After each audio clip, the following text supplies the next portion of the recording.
कि मैं लावण्या को बचा रहा हूं, लेकिन असल में यह हमारी अपनी जान बचाने के लिए था। सच में? नीलिमा ने कुछ संदेह के साथ श्वेत वस्त्रधारी विराट का स्पष्टीकरण सुनने के बाद कहा। सच या झूठ से तुम्हारा क्या मतलब है, पगली चिड़िया? क्या तुम्हारे पास बिल्कुल भी दिमाग नहीं है? क्या मैंने तुम्हें सब कुछ साफ साफ नहीं समझाया है? जल्दी आओ और मेरी मदद करो, मैं अब और नहीं टिक सकता। अगर मेरा निर्मल अवतार नष्ट भी हो जाए तो कोई बात नहीं, यह वैसे भी मेरा सिर्फ एक अवतार है। लेकिन अगर तुम मारी गई, पगली चिड़िया, तो तुम सच में हमेशा के लिए खत्म हो जाओगी। नीलिमा को अभी भी हिचकिचाते देख श्वेत वस्त्रधारी विराट ने गुस्से में उसे फटकार लगाई। ओह, ठीक है। विराट की बात सुनकर नन्ही चिड़िया ने तुरंत उत्तर दिया। वह तुरंत उड़कर विराट के पास पहुंची ताकि दो नुकीले सींगों वाले बूढ़े के हमलों को रोका जा सके। विराट, मैं अभी के लिए तुम्हारी बात मान लेती हूं, लेकिन अगर सच में तुम्हारे दिल में उस दुष्ट औरत के लिए कोई भावना बची है तो मैं आज की सारी घटना बहन चंपा को जरूर बताऊंगी। नीलिमा ने बूढ़े के हमलों को रोकते हुए विराट से कहा। यह सुनकर विराट निशब्द रह गया। उसका सच में मन कर रहा था कि इस नन्ही चिड़िया का सिर खोलकर देखे कि इसके अंदर चल क्या रहा है। यह ईर्ष्या करने का कौन सा समय था? उसे एहसास हुआ कि उसके आसपास मौजूद सभी महिलाओं में सबसे ज्यादा ईर्ष्यालु यही नन्ही चिड़िया थी। निहारिका, शालिनी और यामिनी, यद्यपि वे भी ईर्ष्या करती थीं, लेकिन कम से कम वे इस पगली चिड़िया की तरह खुलकर इसे प्रदर्शित नहीं करती थीं। यह पगली चिड़िया तो अपनी जलन छिपाने की थोड़ी सी भी कोशिश नहीं करती थी। पुनीत, भुवन, लक्ष्यराज और अन्य लोग भी लापरवाही करने की हिम्मत नहीं कर सके। उन्होंने दो नुकीले सींगों वाले बूढ़े को घेरने के लिए हाथ मिलाया ताकि वह लावण्या पर हमला न कर सके। वे सभी जानते थे कि वर्तमान स्थिति उनके लिए जीवन और मृत्यु का सवाल थी। वे इस लड़ाई को जीत पाएंगे या नहीं, यह इस बात पर निर्भर करता था कि लावण्या का महाविपत्ति लोक में प्रवेश इस दो नुकीले सींगों वाले बूढ़े को कितना नुकसान पहुंचाएगा।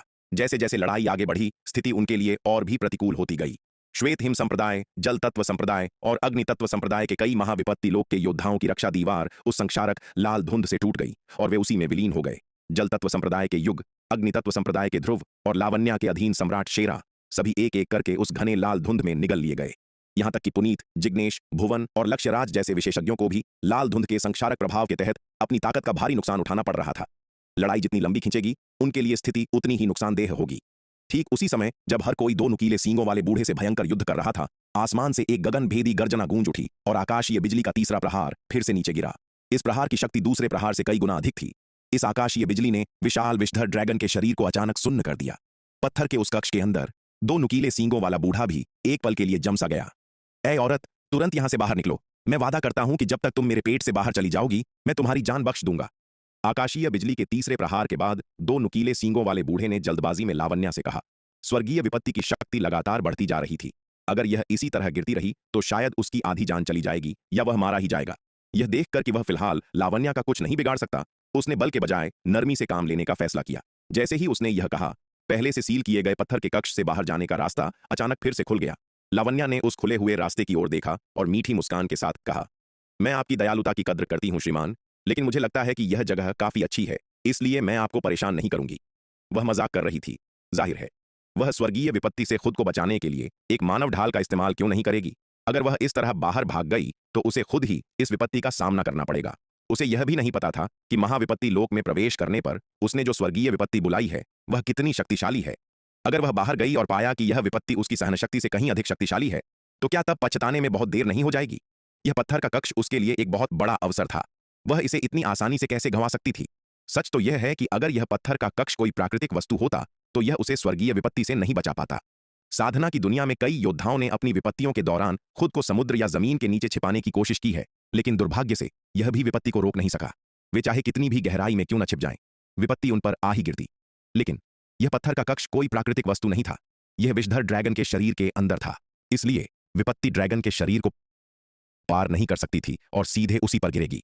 विपत्ति को लावण्या तक पहुंचने के लिए उसे ड्रैगन की बाहरी सुरक्षा को नष्ट करना होगा, उसके शरीर में एक छेद करना होगा।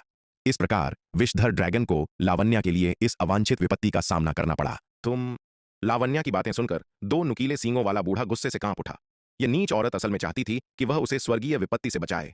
ऐ नीच लड़की, अपनी हद पार मत करो। दो नुकीले सींगों वाले बूढ़े ने लावण्या को घूरते हुए कहा। उसका चेहरा पीला पड़ चुका था। मैं तुम्हें यह एक मौका दे रहा हूं। एक बार यह चला गया तो हमेशा के लिए चला जाएगा। जाने से पहले अच्छी तरह सोच लो।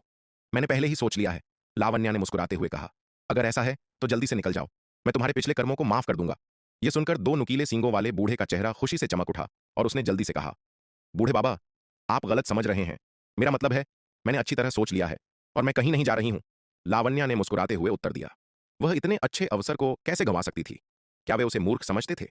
इस पत्थर के कक्ष में स्वर्गीय विपत्ति से बचाने के लिए दो नुकीले सींगों वाला बूढ़ा मौजूद था और साथ ही विराट और अन्य लोग उसकी रक्षा कर रहे थे। विपत्ति को पार करने के लिए ऐसी अनुकूल परिस्थितियां वास्तव में जीवन में एक बार मिलने वाला अवसर था। खासकर श्वेत वस्त्रधारी विराट को दो नुकीले सींगों वाले बूढ़े के हमले से उसे बचाने के लिए अपनी जान जोखिम में डालते हुए देखकर लावण्या को असीम संतुष्टि का अनुभव हो रहा था। सिर्फ यही दृश्य किसी भी जोखिम को उठाने लायक बना रहा था। तस्क तस्क तस्क, कितना सुखद दृश्य था। विराट उससे नफरत करता था, लेकिन अब न केवल वह उसे मार नहीं सकता था, बल्कि उसे हर कीमत पर उसकी रक्षा भी करनी पड़ रही थी। अगर उसने यह मौका गंवा दिया तो पता नहीं उसे ऐसा शानदार नजारा फिर कब देखने को मिलेगा। तुम नीच औरत! लावण्या की बातें सुनकर दो नुकीले सींगों वाला बूढ़ा गुस्से से थरथराने लगा और गालियों की बौछार करने ही वाला था। लेकिन जैसे ही उसने वे गालियां निकालनी शुरू की, आसमान से एक और गगनभेदी गर्जना हुई और आकाशीय बिजली का चौथा प्रहार नीचे आ गिरा। आकाशीय बिजली के इस चौथे प्रहार की शक्ति तीसरे प्रहार से कई गुना अधिक थी।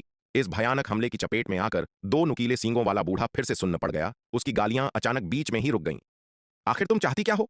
दो नुकीले सींगों वाले बूढ़े ने लावण्या को घूरते हुए भारी निराशा के साथ कहा। उसने शुरू में उसे धमकाने का इरादा किया था, लेकिन आकाशीय बिजली के चौथे प्रहार को झेलने के बाद वह तुरंत बहुत शांत हो गया। यह देखकर कि बिजली का हर प्रहार पिछले वाले से अधिक भयानक था, अब उसकी प्राथमिकता इस औरत को जल्द से जल्द अपने शरीर से बाहर निकालना था। जहां तक सम्मान बचाने की बात थी, वह अब उसके लिए कोई मायने नहीं रखता था। मुझे कुछ नहीं चाहिए, मैं बस यहां शांति से रहना चाहती हूं, लावण्या ने मुस्कुराते हुए कहा। वरिष्ठ, आपने हमें अंदर फंसाने के लिए बहुत मेहनत की थी, है ना? अब जब हम यहां हैं, तो क्या आप यही नहीं चाहते थे? अब आप मुझे बाहर निकालने पर क्यों तुले हैं? लावण्या की बातें सुनकर दो नुकीले सींगों वाला बूढ़ा इतना क्रोधित हुआ कि वह फिर से गाली देने ही वाला था। लानत है, मैंने तुम्हें खाने के लिए अंदर फंसाया था, न कि तुम्हें स्वर्गीय विपत्ति से बचाने के लिए। हालांकि लावण्या को बाहर निकालने के लिए दो नुकीले सींगों वाले बूढ़े को अपना गुस्सा दबाना पड़ा, चाहे वह कितना भी क्रोधित क्यों ना हो। युवती, मैं पहले गलत था। जब तक तुम यहां से जाने को तैयार हो, तुम जो भी शर्त रखोगी मैं मान लूंगा। दो नुकीले सींगों वाले बूढ़े ने लावण्या से नम्रतापूर्वक कहा। एक प्रतिष्ठित चतुर्थ विपत्ति लोक के विशेषज्ञ का एक ऐसी चींटी के सामने इस तरह झुकना, जिसने अभी अभी प्रथम विपत्ति लोक में प्रवेश किया था, एक बहुत बड़ा अपमान था। दो नुकीले सींगों वाले बूढ़े ने पहले ही मन बना लिया था कि एक बार यह दुष्ट औरत उसके शरीर से बाहर निकल जाए तो वह उसे मौत की भीख मांगने पर मजबूर कर देगा।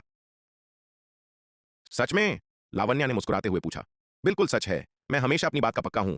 क्या मैं, एक प्रतिष्ठित चतुर्थ विपत्ति लोक का विशेषज्ञ, तुम्हारे जैसी छोटी बच्ची से झूठ बोलूंगा? दो नुकीले सींगों वाले बूढ़े ने तुरंत उत्तर दिया। उह, अगर ऐसा है तो मुझे इस पर ध्यान से विचार करना होगा, लावण्या ने हिचकिचाने का नाटक करते हुए कहा। तो तुम्हें ध्यान से सोचना चाहिए युवती। एक प्रतिष्ठित चतुर्थ विपत्ति लोक के विशेषज्ञ के रूप में यदि तुम यहां से जा सको तो मैं तुम्हें अकल्पनीय लाभ दे सकता हूं। दो नुकीले सींगों वाला बूढ़ा यह देखकर मन ही मन प्रसन्न था कि लावण्या मान गई थी, और उसने जल्दी से कहा। यह देखकर श्वेत वस्त्रधारी विराट ने मन ही मन अपना सिर हिलाया। यह बूढ़ा अपनी ताकत के बावजूद असल में एक मूर्ख था। लावण्या साफ तौर पर समय बर्बाद कर रही थी और वह यह देख भी नहीं पा रहा था। सच कहा जाए तो जब दिमागी खेल खेलने की बात आती है तो बहुत कम लोग लावण्या का मुकाबला कर सकते थे। लावण्या यकीनन अब तक की सबसे चालाक और बुद्धिमान प्रतिद्वंद्वी थी जिसका उसने कभी सामना किया था। आखिरकार इंद्रपुरी क्षेत्र में, यहां तक कि वह भी पूरे 3 साल तक उसके धोखे में रहा था। अगर उसके तरीके इतने परिष्कृत नहीं होते तो वह उसके षड्यंत्रों से 3 लंबे साल तक अनजान नहीं रह पाता। अरे विराट, क्या वह दुष्ट औरत लावण्या सच में इस बूढ़े की बातों में आ गई है, या वह जानबूझकर उसे धोखा दे रही है? यह देखकर नीलिमा श्वेत वस्त्रधारी विराट से टेलीपैथी के माध्यम से पूछने से खुद को रोक नहीं पाई। तुम्हें क्या लगता है? श्वेत वस्त्रधारी विराट ने टेलीपैथी से जवाब दिया। मुझे लगता है कि लावण्या के व्यक्तित्व को देखते हुए उसे इतना मूर्ख नहीं होना चाहिए। मैं समझ गई, वह शायद जानबूझकर समय बर्बाद कर रही है, जानबूझकर इस बूढ़े के साथ चालें चल रही हैं, स्वर्गीय विपत्ति के फिर से गिरने का इंतजार कर रही है। नन्ही चिड़िया ने एक पल के लिए सोचा और अचानक कहा। तुम खुद ही यह बात समझ रही हो तो इसे जोर से मत कहना, कहीं ऐसा ना हो कि वह बूढ़ा सतर्क हो जाए। श्वेत वस्त्रधारी विराट ने टेलीपैथी के जरिए कहा। अभी हमारा सबसे बड़ा दुश्मन यह बूढ़ा है, कोई जल्दबाजी मत करो। हाँ विराट, तुम्हें मुझे बताने की जरूरत नहीं है, मैं पहले से जानती हूं। क्या तुम्हें लगता है कि मैं इतनी लापरवाह हूं? नीलिमा ने कुछ असंतोष के साथ खर्राटे भरते हुए कहा। जैसे ही दो नुकीले सींगों वाला बूढ़ा घबराहट में गहरी सोच में डूबी लावण्या को देख रहा था, आसमान से एक और गगनभेदी गर्जना गूंज उठी और आकाशीय बिजली का 5वां प्रहार नीचे आ गिरा। यह 5वां प्रहार चौथे की तुलना में कई गुना अधिक शक्तिशाली था। इसने विषधर ड्रैगन के कठोर शल्कों को भेद दिया, जिससे हर तरफ खून की बौछार होने लगी। इस हमले ने पहले ही ड्रैगन को गंभीर रूप से घायल कर दिया था। युवती, तुमने क्या फैसला किया? स्थिति को और भी गंभीर होते देख दो नुकीले सींगों वाले बूढ़े ने घबराहट में पूछा। वरिष्ठ, यह बहुत महत्वपूर्ण मामला है, मुझे इस पर ध्यान से विचार करना होगा। क्या हो अगर आप अपनी बात से मुकर गए? लावण्या ने कहा। चिंता मत करो, मैं हमेशा अपना वादा निभाता हूं। जब तक तुम मेरे शरीर से बाहर निकलोगी, तुम्हें जो भी चाहिए मैं तुम्हें दूंगा। दो नुकीले सींगों वाले बूढ़े ने तुरंत उत्तर दिया। बात करते करते उसकी नजर पत्थर के कक्ष में रखे चतुर्थ विपत्ति दिव्य अस्त्र स्वर्ण बैंगनी कवच पर पड़ी। अगर तुम यहां से निकल जाओ तो मैं तुम्हें यह चतुर्थ विपत्ति दिव्य अस्त्र स्तरीय स्वर्ण बैंगनी कवच दे सकता हूं, दो नुकीले सींगों वाले बूढ़े ने कहा। सच में? यह सुनकर लावण्या की आंखें चमक उठीं और उसने जल्दी से पूछा, बिल्कुल सच। लावण्या की दिलचस्पी देखकर दो नुकीले सींगों वाला बूढ़ा बेहद खुश हुआ और जल्दी से जवाब दिया। भले ही वह कुछ समय के लिए लावण्या को चतुर्थ विपत्ति दिव्य अस्त्र स्तरीय स्वर्ण बैंगनी कवच दे दे, एक बार जब वह उसके शरीर से बाहर निकल जाएगी और वह उसे मार देगा तो वह कवच अंततः उसी के हाथों में आ जाएगा। हालांकि मुझे इससे भी बेहतर कुछ चाहिए। कुछ देर सोचने के बाद लावण्या ने आखिरकार अपना सिर उठाया और दो नुकीले सींगों वाले बूढ़े की ओर देखकर मुस्कुराते हुए कहा, तुम्हें क्या चाहिए? बस कह दो, जब तक यह मेरे अधिकार में है मैं तुम्हें दे दूंगा। दो नुकीले सींगों वाले बूढ़े ने जल्दी से कहा, मुझे चाहिए तुम्हारी जान। लावण्या ने दो नुकीले सींगों वाले बूढ़े की ओर देखकर मुस्कुराते हुए कहा, ठीक है, मैं तुमने क्या कहा? दो नुकीले सींगों वाला बूढ़ा सहमत होने ही वाला था, लेकिन अचानक उसे समझ आया कि लावण्या क्या चाहती है और वह तुरंत आग बबूला हो गया। ऐ नीच लड़की, तुम मेरे साथ खेल रही हो? बिल्कुल सही, मैं तुम्हारे साथ खेल रही हूं, लावण्या ने मुस्कुराते हुए कहा। बूढ़े बाबा, तुम अभी मेरे साथ खेलने के लिए बहुत कच्चे हो। क्या तुम्हें लगता है कि मुझे नहीं पता कि तुम्हारे दिमाग में क्या चल रहा है? तुम बस मुझे बाहर बुलाकर मारना चाहते हो। इस तरह चाहे तुम मुझे अभी कितने भी फायदे का वादा कर लो, मेरे मरने के बाद तुम्हें उन्हें पूरा नहीं करना पड़ेगा। तुम्हें लगता है कि तुम बिना कुछ दिए सब कुछ पाने की इस चाल से मुझे बेवकूफ बना सकते हो? क्या तुम कुछ ज्यादा ही भोले नहीं हो? मेरी पूरी जिंदगी में विराट के अलावा आज तक कोई दूसरा मेरे साथ नहीं खेल पाया है। लावण्या की बातें सुनकर दो नुकीले सींगों वाला बूढ़ा और नीलिमा दोनों क्रोधित हो गए। दो नुकीले सींगों वाले बूढ़े को इस बात पर गुस्सा आ रहा था कि इस नीच लड़की ने उसे बेवकूफ बनाने की हिम्मत की। यह असहनीय था। नीलिमा इसलिए क्रोधित थी क्योंकि विराट का इस दुष्ट औरत के साथ सच में कोई गुप्त रहस्य था, वरना यह दुष्ट औरत ऐसा क्यों कहती कि विराट ने उसके साथ खेल खेला है। यहां तक कि बहन चंपा का भी अभी तक विराट के साथ कोई संबंध नहीं था, लेकिन इस दुष्ट औरत ने बाजी मार ली। यह अत्यंत अपमानजनक था। यह धूर्त विराट बहुत कमीना था जो छिप छिपकर इस दुष्ट औरत के साथ चक्कर चला रहा था। ऐ नीच औरत, तू अपनी मौत को बुलावा दे रही है। दो नुकीले सींगों वाले बूढ़े ने लावण्या को घूरते हुए एक खूंखार चेहरे के साथ दहाड़ते हुए कहा। इतना कहते ही वह आगे बढ़ा और लावण्या पर झपट पड़ा ताकि उसके साथ आर पार की लड़ाई लड़ सके। यह देखकर श्वेत वस्त्रधारी विराट केवल अपने 10 प्रथम विपत्ति लोक के अंधकार दानव वंश के पुतलों को नियंत्रित कर सकता था ताकि वे दो नुकीले सींगों वाले बूढ़े के हमलों को किसी तरह रोक सकें। ऐ छोटे जानवर, तेरी हिम्मत कैसे हुई मेरा रास्ता रोकने की? तू भी मरेगा। श्वेत वस्त्रधारी विराट की बार बार की बाधाओं से क्रोधित होकर दो नुकीले सींगों वाले बूढ़े को यह एहसास हो गया कि जब तक वह श्वेत वस्त्रधारी विराट को रास्ते से नहीं हटाता तब तक लावण्या से निपटना असंभव है। इसलिए बूढ़े ने लावण्या को छोड़ दिया और अपना पूरा ध्यान श्वेत वस्त्रधारी विराट पर केंद्रित कर दिया। Boom boom boom! श्वेत वस्त्रधारी विराट पर भयानक हमलों की बारिश होने लगी, जिससे उस पर दबाव तुरंत बढ़ गया। उसके 10 प्रथम विपत्ति लोक के अंधकार दानव वंश के पुतले दरारों से भर गए थे और टूटने की कगार पर थे। ऐसा लग रहा था कि इस गति से ये 10 पुतले ज्यादा देर तक टिक नहीं पाएंगे। यह देखकर श्वेत वस्त्रधारी विराट ने अपने दांत पीस लिए। उसने 10 प्रथम विपत्ति लोक के अंधकार दानव वंश के पुतलों को नियंत्रित किया और उन्हें दो नुकीले सींगों वाले बूढ़े की ओर भेज दिया। जैसे ही वे करीब आए, विराट के दिमाग में कुछ हलचल हुई और पत्थर के कक्ष के भीतर एक गगनभेदी विस्फोट गूंज उठा। 10 प्रथम विपत्ति लोक के अंधकार दानव वंश के पुतले एक साथ फट गए। 10 प्रथम विपत्ति लोक के अंधकार दानव वंश के पुतलों के भीतर समाहित ऊर्जा असीम थी। एक ही समय में इतने सारे प्रथम विपत्ति लोक के अंधकार दानव वंश के पुतलों के आत्मविनाश से उत्पन्न होने वाली शक्ति अकल्पनीय थी। इस आत्मविनाश की शक्ति किसी भी तरह से मध्य श्रेणी के महाविपत्ति आक्रामक खजाने से कमजोर नहीं थी जिसे लक्ष्यराज ने पहले इस्तेमाल किया था। उस भयानक विस्फोटक शक्ति ने दो नुकीले सींगों वाले बूढ़े को लगभग उड़ा ही दिया था। दो नुकीले सींगों वाला बूढ़ा आखिरकार विषधर ड्रैगन की आत्मा मात्र था। उसकी ताकत अभी भी ड्रैगन की वास्तविक शक्ति से कम थी। इसके अलावा आत्मा की रक्षा ड्रैगन के भौतिक शरीर की तुलना में बहुत कमजोर थी। श्वेत वस्त्रधारी विराट के विस्फोट से क्रोधित होकर दो नुकीले सींगों वाला बूढ़ा और भी अधिक आग बबूला हो गया। ऐ छोटे जानवर, तूने मुझे पूरी तरह से क्रोधित कर दिया है। बहुत अच्छे, बहुत अच्छे।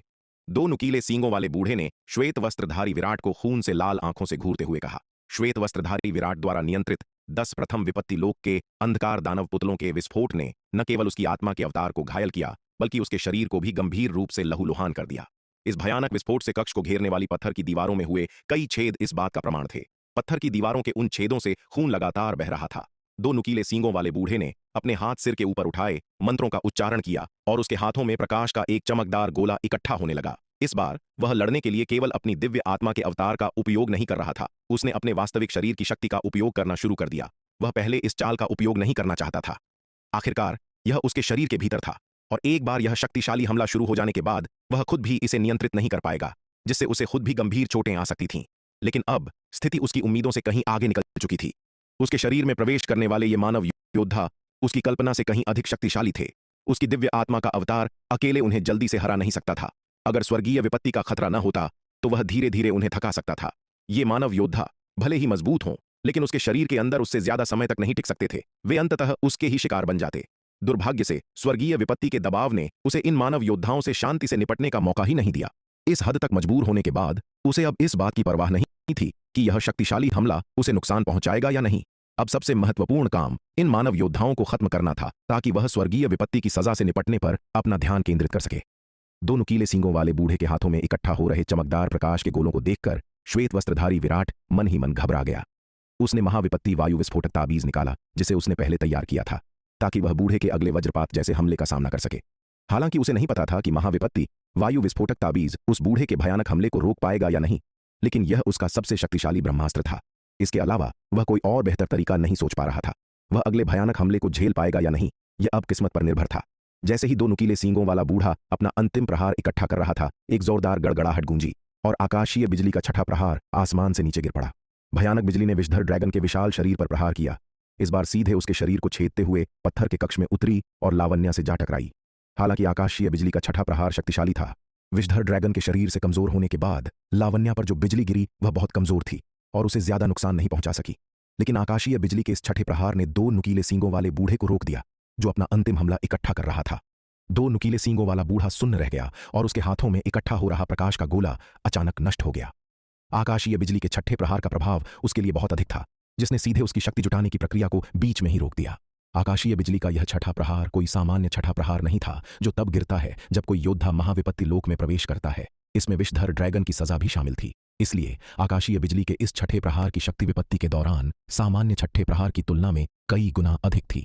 तुम चींटियों, बस इंतजार करो, मैं तुम्हें मौत की भीख मांगने पर मजबूर कर दूंगा और तुम्हें पछतावा कराऊंगा कि तुम कभी पैदा ही क्यों हुए। दो नुकीले सींगों वाले बूढ़े ने, जिसका अंतिम प्रहार आकाशीय बिजली से बाधित हो गया था, पत्थर के कक्ष में मौजूद लोगों को गुस्से से घूरा और एक खूंखार चेहरे के साथ दहाड़ते हुए कहा। यह कहने के बाद दो नुकीले सींगों वाला बूढ़ा पत्थर के कक्ष से गायब हो गया। उसे अब अपना सारा ध्यान स्वर्गीय विपत्ति से निपटने पर केंद्रित करना था, अन्यथा यदि स्वर्गीय विपत्ति इसी तरह प्रहार करती रही तो वह निश्चित रूप से मारा जाएगा। दो नुकीले सींगों वाले बूढ़े के जाने के बाद श्वेत वस्त्रधारी विराट ने आखिरकार राहत की एक लंबी सांस ली। भगवान का शुक्र है वह बूढ़ा आखिरकार चला गया, वरना अगर लड़ाई जारी रहती तो उसे सच में नहीं पता था कि उसे क्या करना है। प्रथम विपत्ति लोक के सभी 10 अंधकार दानव पुतले खत्म हो चुके थे। पहले तैयार किए गए महाविपत्ति वायु विस्फोटक ताबीज के अलावा उसके पास इस बूढ़े का मुकाबला करने के लिए सच में कोई और तुरुप का पत्ता नहीं बचा था। अगर वह दो नुकीले सींगों वाले बूढ़े को हरा नहीं पाता तो कोई बड़ी बात नहीं थी। आखिरकार यह सिर्फ उसका एक अवतार था और अगर यह मर भी जाता तो कोई बड़ी बात नहीं होती। लेकिन उसे सबसे ज्यादा चिंता नन्ही चिड़िया की थी। अगर वह उस दो नुकीले सींगों वाले बूढ़े के हाथों मारा जाता तो नीलिमा भी शायद ज्यादा देर तक नहीं टिक पाती। उसकी तरह इस पगली चिड़िया के पास कोई अवतार नहीं था। अगर पगली चिड़िया मर गई तो वह सच में मर जाएगी। जैसे ही श्वेत वस्त्रधारी विराट ने राहत की सांस ली, उसने अचानक ध्यान दिया कि नीलिमा उसे गुस्से से घूर रही थी। नीलिमा द्वारा इस तरह घूरे जाने पर विराट थोड़ा असहज महसूस करने लगा। पगली चिड़िया, तुम क्या कर रही हो? श्वेत वस्त्रधारी विराट ने उसे घूरते हुए कुछ नाखुशी के साथ कहा। मैं क्या कर रही हूं? विराट, मैं तुमसे पूछना चाहती हूं कि तुम कौन से महान कार्य कर रहे हो?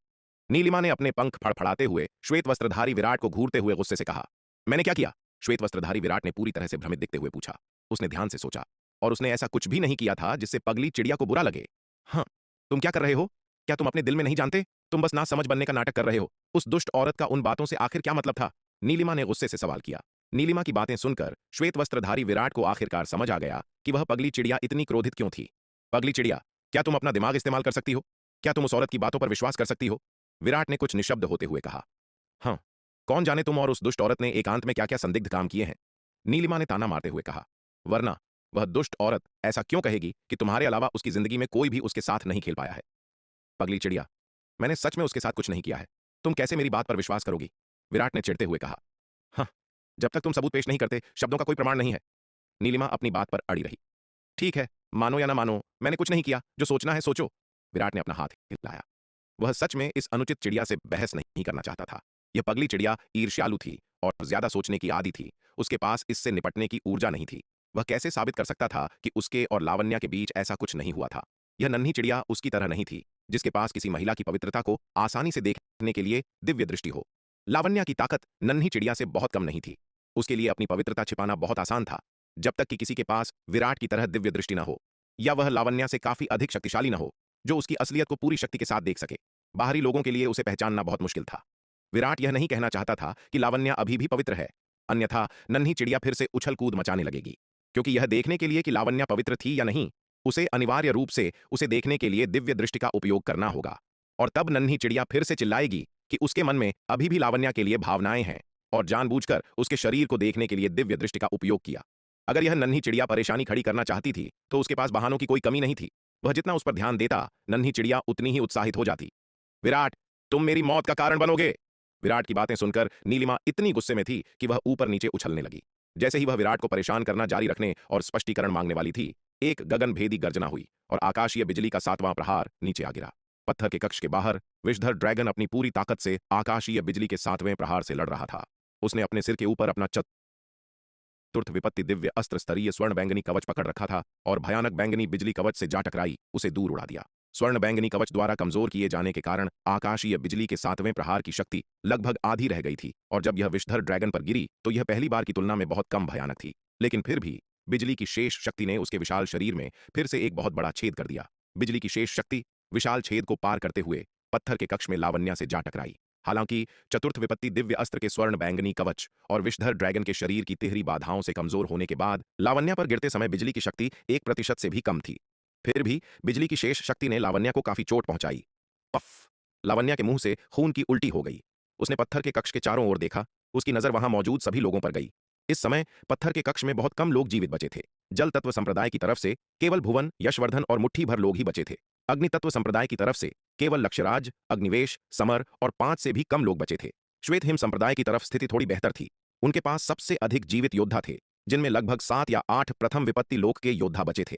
ऐसा इसीलिए था क्योंकि श्वेत हिम संप्रदाय, जो श्वेत वस्त्रधारी विराट और नीलिमा द्वारा संरक्षित था, उनकी रहस्यमयी ज्वाला के प्रभाव के कारण पत्थर के कक्ष में जहरीले धुएं से कम प्रभावित हुआ था। फिर भी श्वेत हिम संप्रदाय के प्रथम विपत्ति लोक के आधे से अधिक योद्धा अभी भी मारे गए थे। जहां तक लावण्या द्वारा लाए गए योद्धाओं का सवाल था, वे सभी नष्ट हो गए थे। रणवीर और शेरा जैसे रूपांतरण लोक के विशेषज्ञों से लेकर गोगा और अन्य तक कोई भी जीवित नहीं बचा। सभी जहरीले धुएं के संक्षारक प्रभाव से मर गए थे। लावण्या का मूल इरादा कुछ मानव योद्धाओं को ढूंढना था ताकि वे उनकी जीवन शक्ति को सोख कर अपनी चोटों और सच्चे सार को ठीक कर सके। लेकिन पत्थर के कक्ष में स्थिति को देखकर उसे अंततः यह योजना छोड़नी पड़ी। पत्थर के कक्ष में अभी भी जीवित योद्धाओं से उलझना ठीक नहीं था। इसके अलावा किसी भी पक्ष पर हमला करने से लोगों में गुस्सा भड़क सकता था और सभी का संयुक्त हमला हो सकता था। वह वर्तमान में एक स्वर्गीय विपत्ति के खतरे का सामना कर रही थी और यदि उसे भीड़ द्वारा घेर लिया गया तो वह निश्चित रूप से मारी जाएगी। इसके अलावा मानव योद्धाओं को खाने के लिए रक्तजीवी वंश की गुप्त तकनीक का उपयोग अनिवार्य रूप से विराट को क्रोधित कर देगा। जब वे योद्धा उसे घेर लेंगे तो विराट उसे पहले की तरह नहीं बचाएगा। हालांकि वह कहती रही कि विराट ने उसे पहले इसलिए बचाया था क्योंकि उसके मन में अभी भी उसके लिए भावनाएं थीं। यह सिर्फ एक बात थी। वह किसी भी अन्य व्यक्ति से बेहतर जानती थी कि विराट अभी भी उन भावनाओं को नहीं रखेगा और पुरानी भावनाओं के कारण उसे बचाने की तो बात ही छोड़ दें। 2 नुकीले सींगों वाले बूढ़े के हमले को रोकने में विराट ने उसकी जो मदद की थी, उसका कारण केवल इतना था कि उसे 2 नुकीले सींगों वाले बूढ़े से निपटने के लिए महाविपत्ति लोक में प्रवेश करने से उत्पन्न स्वर्गीय विपत्ति का उपयोग करने की आवश्यकता थी। इसका विराट के दिल में उसके लिए बची भावनाओं से कोई लेना देना नहीं था। उसने ये बातें केवल विराट को जानबूझकर परेशान करने और उस ईर्ष्यालु नीलिमा को धोखा देने के लिए कही थीं। वह वास्तव में ऐसा कुछ नहीं कहेगी। खुद को धोखा देने की तो बात ही छोड़ दें। लावण्या ने पत्थर के कक्ष में चतुर्थ विपत्ति लोक के जानवर की विशाल लाश को फिर से देखा। यदि उसने इस चतुर्थ विपत्ति लोक के जानवर की लाश को खाने के लिए अपनी रक्तजीवी वंश की गुप्त तकनीक का उपयोग किया तो वह भी अपनी चोटों और सच्चे सार से जल्दी उबर सकती थी। इसके अलावा इस चतुर्थ विपत्ति लोक के जानवर की लाश के मांस और खून के समर्थन से उसकी ताकत भी तेजी से बढ़ सकती थी। हालांकि चतुर्थ विपत्ति लोक के इस जानवर की लाश अंततः विराट की संपत्ति थी। उसके सामने उसका फायदा उठाना सार्वजनिक रूप से उसे उकसाने के बराबर होगा। वर्तमान परिस्थितियों में वह विराट को उकसाना और गुस्सा दिलाना नहीं चाहती थी। इसलिए लावण्या ने जल्दी से इस विचार को त्याग दिया। अंत में लावण्या की नजर पत्थर के कक्ष में श्वेत वस्त्रधारी विराट द्वारा उपयोग किए गए 10 प्रथम विपत्ति लोक के अंधकार दानव पुतलों के आत्मविनाश द्वारा बनाए गए छेदों पर पड़ी। यद्यपि छेद ठीक हो रहे थे, चोटों की गंभीरता के कारण उनसे अभी भी बहुत खून बह रहा था। यह देखकर लावण्या ने बिना किसी हिचकिचाहट के काम किया। अपने हाथ की एक लहर के साथ उसके शरीर से अचानक दर्जनों खून की रस्सियां निकलीं, जो ठीक हो रहे छेदों की ओर दौड़ीं। ये रस्सियां सीधे ठीक हो रहे छेदों में घुस गईं। उनके भीतर की जीवन शक्ति को पागलों की तरह निगलने लगी। श्वेत वस्त्रधारी विराट चतुर्थ विपत्ति लोक के जानवर की लाश के पास गया और अपने हाथ की एक लहर के साथ उसे रख लिया। उसने इस लाश का उपयोग केवल 2 नुकीले सींगों वाले बूढ़े के भयंकर हमले को रोकने के लिए किया था। अब जब बूढ़ा चला गया था तो लाश को वहां रखना बेकार था। इसके अलावा पत्थर के कक्ष में घना लाल धुंध अभी भी चतुर्थ विपत्ति लोक के जानवर की लाश को पागलों की तरह खा रहा था और गला रहा था। जाहिर है 2 नुकीले सींगों वाला बूढ़ा जानवर के मांस और खून को पचाने का प्रयास कर रहा था, इसे अपनी खेती में परिवर्तित कर रहा था। विराट उसे ऐसा फायदा कैसे उठाने दे सकता था? जैसे ही विराट ने चतुर्थ विपत्ति लोक के जानवर की लाश को रखा, उसने लावण्या को रक्तजीवी वंश की गुप्त तकनीक का उपयोग करते हुए पत्थर के कक्ष में अभी भी बिना ठीक हुए छेदों में दर्जनों खून की रस्सियों को डालते हुए उन्हें पागलों की तरह खाते हुए देखा। यह देखकर विराट को भावनाओं का एक जटिल मिश्रण महसूस हुआ। लावण्या इस रास्ते पर बहुत आगे निकल चुकी थी, वापस लौटने का कोई रास्ता नहीं था। हालांकि विराट ने जल्दी ही एक आत्मनिंदा भरी मुस्कान के साथ अपना सिर हिलाया। लावण्या पर दया करने लायक क्या था? यह दुष्ट औरत अविश्वसनीय रूप से क्रूर थी। रक्तजीवी वंश की गुप्त तकनीकों को अपनाए बिना भी वह कोई अच्छी इंसान नहीं थी। उसके हाथ अनगिनत बेगुनाह लोगों के खून से सने थे। उस पर अनगिनत खून के कर्ज थे। वह और लावण्या जन्मजात दुश्मन बनने के लिए ही नियत थे। वह चाहे कुछ भी करे, वह उसे कभी नहीं छोड़ेगा। एक बार 100 साल का रक्त समझौता समाप्त हो जाने के बाद वह व्यक्तिगत रूप से लावण्या को मार देगा ताकि वह दुनिया में कहर बरपाना जारी न रख सके। श्वेत वस्त्रधारी विराट ने लावण्या के कार्यों को नजरअंदाज कर दिया। आखिरकार वह वर्तमान में इस भयानक जानवर से निपट रही थी। जितना अधिक वह जानवर के मांस और खून को खाएगी, वह उतना ही कमजोर हो जाएगा, जिससे उनके लिए उसे हराना आसान हो जाएगा। अब उनका सबसे महत्वपूर्ण काम जानवर को मारना और इस विपत्ति से बचना था। बाकी सब कुछ गौण था और इसे कुछ समय के लिए अलग रखा जा सकता था। चतुर्थ विपत्ति लोक के जानवर की लाश को इकट्ठा करने के बाद श्वेत वस्त्रधारी विराट ने आराम नहीं किया। उसने अपने तृतीय विपत्ति दिव्य अस्त्र लंबी तलवार को घुमाया और पत्थर के कक्ष की दीवारों पर एक भयंकर हमला किया। यह देखकर नीलिमा भी हमले में शामिल हो गई। यद्यपि उसके मन में अभी भी कई संदेह थे कि क्या विराट और लावण्या के बीच कोई अवैध संबंध था। उसने इस सवाल को अभी के लिए अलग रखने और जानवर से निपटने और इस तत्काल संकट से बचने पर ध्यान केंद्रित करने का फैसला किया। पुनीत, भुवन, लक्ष्यराज और अन्य लोग भी श्वेत वस्त्रधारी विराट और नीलिमा के कार्यों को देखकर इस प्रयास में शामिल हो गए।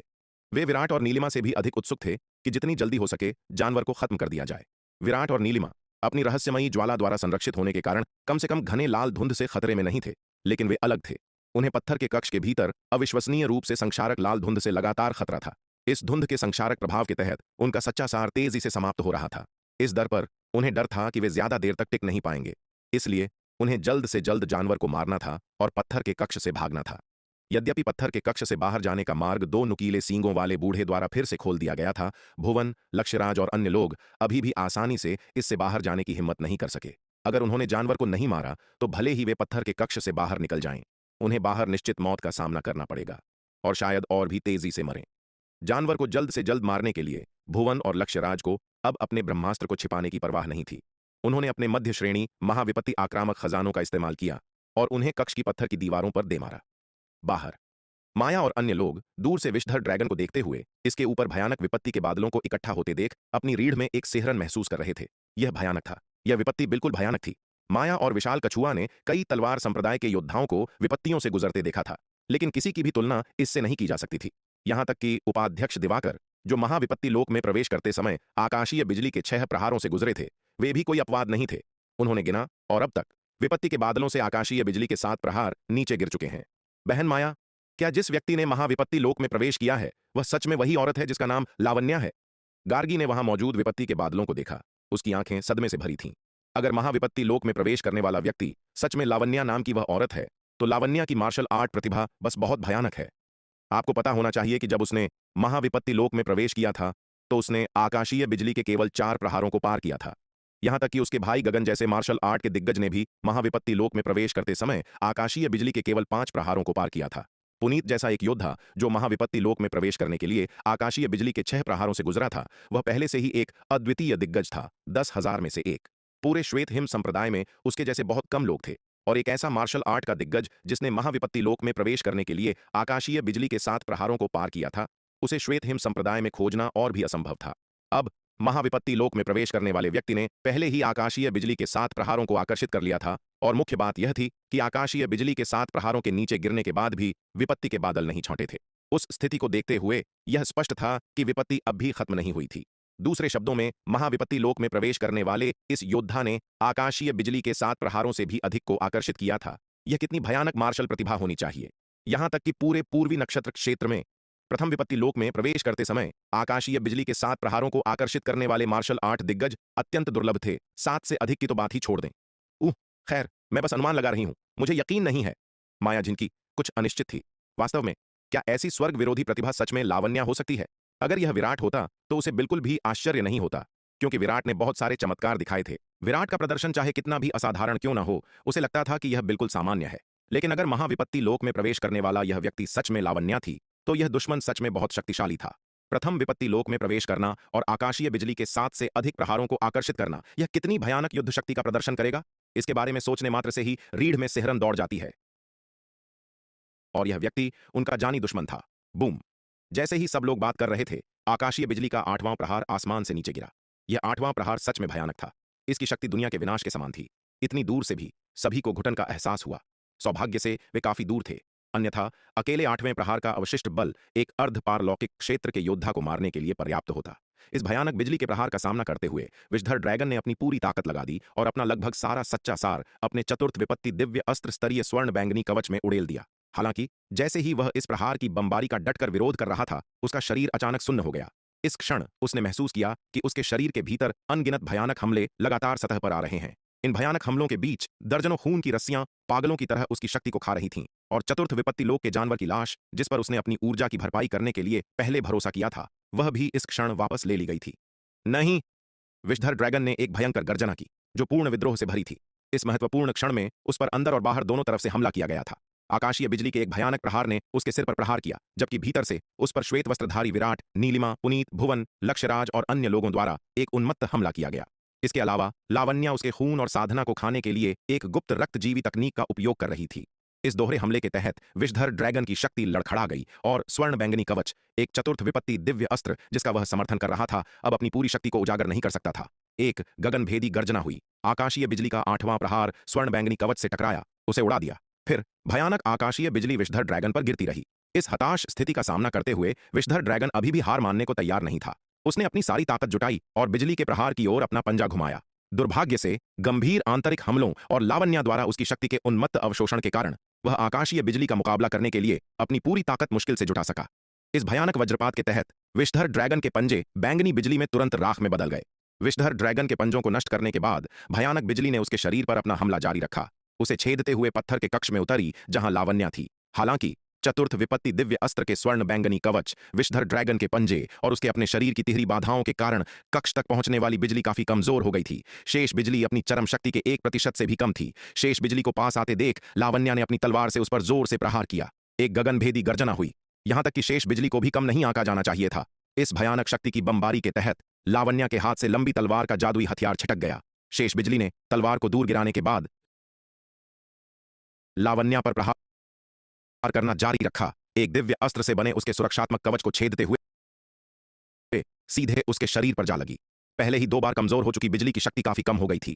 लावण्या इस विनाशकारी झटके की चपेट में आकर जमीन पर गिर पड़ी। उसके शरीर से फव्वारे की तरह खून बहने लगा। इस समय लावण्या जलकर काली हो चुकी थी, पूरी तरह से दयनीय। उसकी सांसें कमजोर थीं और वह मौत के कगार पर थी। भले ही बिजली काफी कमजोर हो गई थी, लेकिन इसकी शक्ति अभी भी भयानक थी, जिसने लावण्या को एक घातक घाव दिया था। सौभाग्य से उसने जिन खून की रस्सियों को बिछाया था, वे अभी भी पत्थर के कक्ष के छेदों में गहराई तक घुसी हुई थीं। लावण्या ने विषधर ड्रैगन की जीवन शक्ति और साधना को खाने के लिए रक्तजीवी वंश की गुप्त तकनीक का उपयोग जारी रखने के लिए खुद को जल्दबाजी में मजबूर किया। हालांकि आकाशीय बिजली के 8वें प्रहार का घातक प्रहार सहने के बाद विषधर ड्रैगन भी गंभीर रूप से घायल हो गया था और मौत के कगार पर था। इस क्षण हालांकि विषधर ड्रैगन की सांसें पूरी तरह से नहीं रुकी थीं, लेकिन वह मौत से ज्यादा दूर नहीं था। यद्यपि उसकी जीवन शक्ति अभी भी वहीं थी, उसकी साधना धीरे धीरे खत्म हो रही थी। अपनी वर्तमान स्थिति में यह अब कोई खतरा नहीं था। पत्थर के कक्ष में भरा घना लाल धुंध भी धीरे धीरे छूटने लगा। इससे यह स्पष्ट है कि इस विषधर ड्रैगन का जीवन अपने अंत के करीब है। इतनी गंभीर चोटों के साथ समय पर इलाज के बिना इसके लिए जीवित रहना मुश्किल होगा। अब लावण्या, श्वेत वस्त्रधारी विराट और नीलिमा जैसे शक्तिशाली दुश्मनों की एक श्रृंखला का सामना करने की तो बात ही छोड़ दें, इसका भाग्य अनिवार्य रूप से तय हो चुका है। पत्थर के कक्ष में घने लाल धुंध को छोड़ता देख पुनीत, भुवन, लक्ष्यराज और अन्य लोगों ने राहत की लंबी सांस ली। आखिरकार वे इस विपत्ति से बच गए थे। हालांकि इससे उबरने के लिए उन्होंने जो कीमत चुकाई वह काफी अधिक थी। भुवन और लक्ष्यराज ने अपने आसपास मौजूद जल तत्व संप्रदाय और अग्नि तत्व संप्रदाय के योद्धाओं पर नजर डाली। वे कुल मिलाकर 10 से भी कम थे। इसके विपरीत पुनीत के पास 7 या 8 श्वेत हिम संप्रदाय के योद्धा थे। श्वेत हिम संप्रदाय की ताकत अब उनके जल तत्व संप्रदाय और अग्नि तत्व संप्रदाय के संयुक्त रूप से बराबर थी। इसके अलावा इसमें श्वेत वस्त्रधारी विराट और नीलिमा शामिल नहीं थे। अगर श्वेत वस्त्रधारी विराट और नीलिमा को शामिल कर लिया जाए तो जल तत्व संप्रदाय और अग्नि तत्व संप्रदाय की संयुक्त ताकत भी उन्हें हराने के लिए पर्याप्त नहीं होगी। खासकर इसलिए क्योंकि नीलिमा अब अर्ध महाविपत्ति लोक में प्रवेश कर चुकी थी। उन्होंने पिछली लड़ाइयों में अर्ध महाविपत्ति लोक में प्रवेश करने के बाद नीलिमा की ताकत पहले ही देख ली थी। अपनी ताकत के बावजूद वे नीलिमा का मुकाबला नहीं कर सकते थे। जानवर पर अपने हमले के दौरान उन्होंने पहले ही अपने आक्रामक खजानों की एक बड़ी संख्या का उपभोग कर लिया था, जिससे उनके पास बहुत कम ब्रह्मास्त्र बचे थे। अगर संघर्ष छिड़ गया तो वे न केवल चतुर्थ विपत्ति दिव्य अस्त्र स्तरीय स्वर्ण बैंगनी कवच को जब्त करने में असमर्थ होंगे, बल्कि उनका अपना अस्तित्व भी अनिश्चित होगा। इसलिए इस स्थिति में पहला प्रहार करना ही एकमात्र विकल्प था। यह सोचकर भुवन और लक्ष्यराज ने एक दूसरे की ओर देखा और तुरंत एक दूसरे के विचारों को समझ गए। अचानक भुवन और लक्ष्यराज ने अपने हाथ उठाए, प्रत्येक ने श्वेत वस्त्रधारी विराट और नीलिमा पर हमला करते हुए अपना सबसे शक्तिशाली आक्रामक खजाना खोल दिया। कि 5 श्वेत वस्त्रधारी विराट और नीलिमा की ओर क्रमशः एक काली रोशनी और एक लाल रोशनी निकली। पगली चिड़िया सावधान! श्वेत वस्त्रधारी विराट अलार्म में चिल्लाया। वह नीलिमा की मदद के लिए दौड़ना चाहता था, लेकिन उस पर लक्षित काली रोशनी ने उसे पहले ही रोक लिया था। भयानक शक्ति ने उसके आसपास के स्थान को सील कर दिया था, जिससे उसे चकमा देने का कोई रास्ता नहीं मिला। नीलिमा को बचाने के लिए एक पल निकालने की तो बात ही छोड़ दें। अपनी ओर लाल रोशनी को आते देख नीलिमा के पास बचने का कोई रास्ता नहीं था। वह केवल अपना स्वर्ण चाबुक निकाल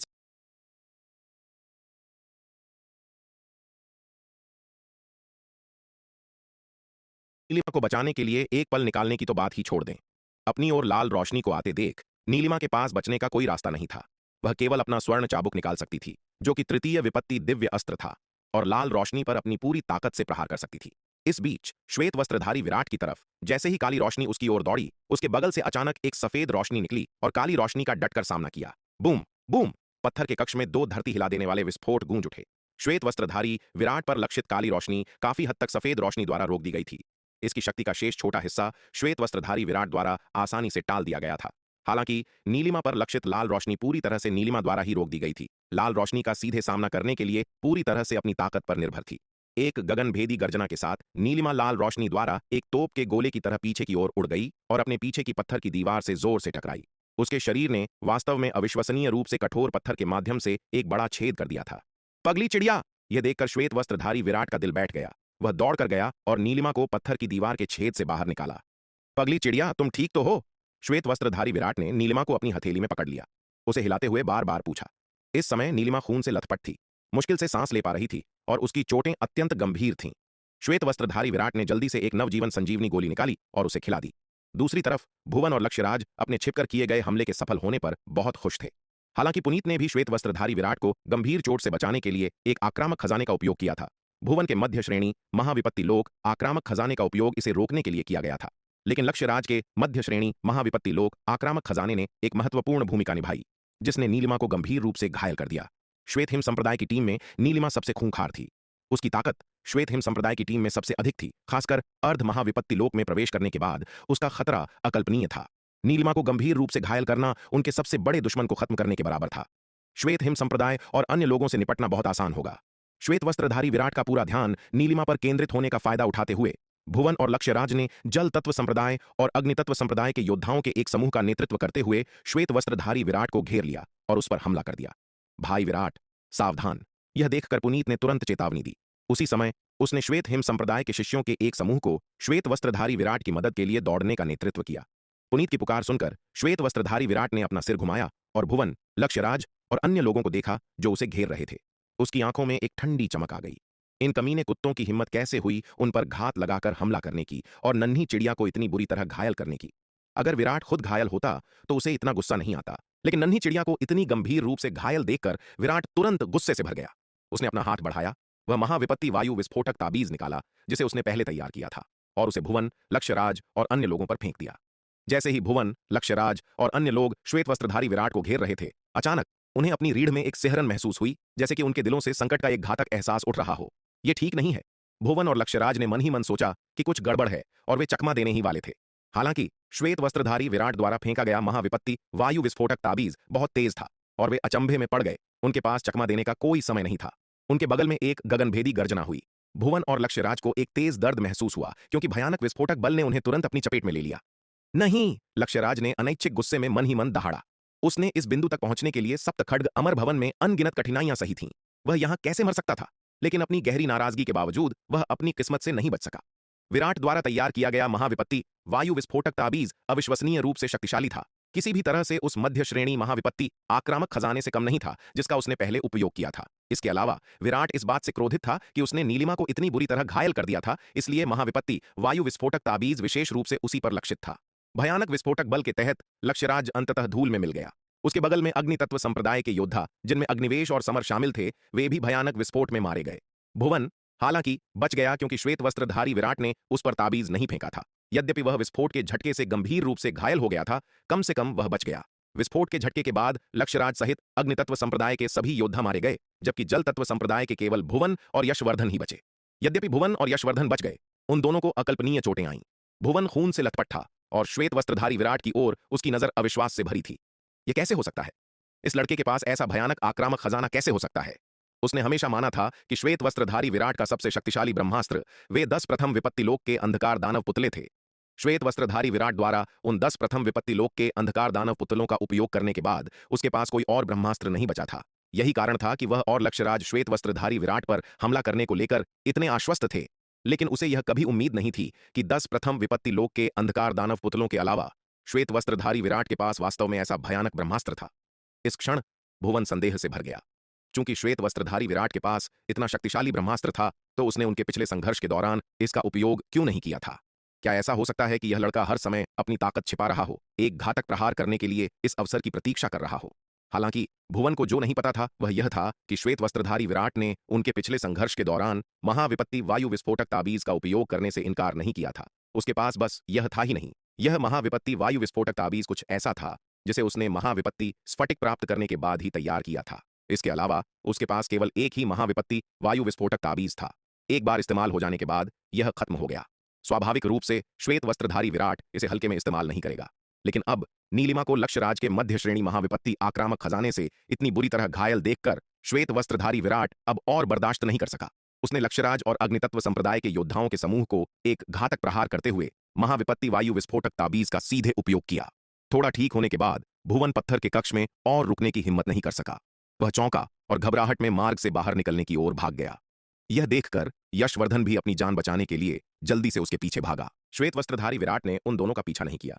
उसका पूरा ध्यान अब नीलिमा पर केंद्रित था। नीलिमा की सुरक्षा उनके जीवन से कहीं अधिक महत्वपूर्ण थी। पगली चिड़िया, तुम्हें क्या हुआ? तुम ठीक तो हो? नीलिमा को धीरे धीरे अपनी आंखें खोलते देखकर श्वेत वस्त्रधारी विराट बहुत खुश हुआ और जल्दी से पूछा। मैं ठीक हूं, नीलिमा ने संघर्ष करते हुए कहा।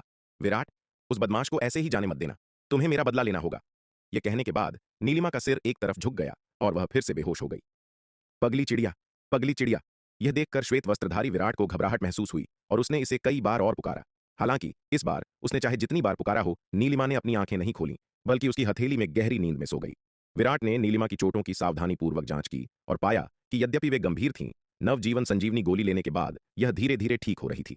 उसके दिल का बोझ आखिरकार हल्का हो गया। भाई विराट, क्या बहन नीलिमा ठीक है?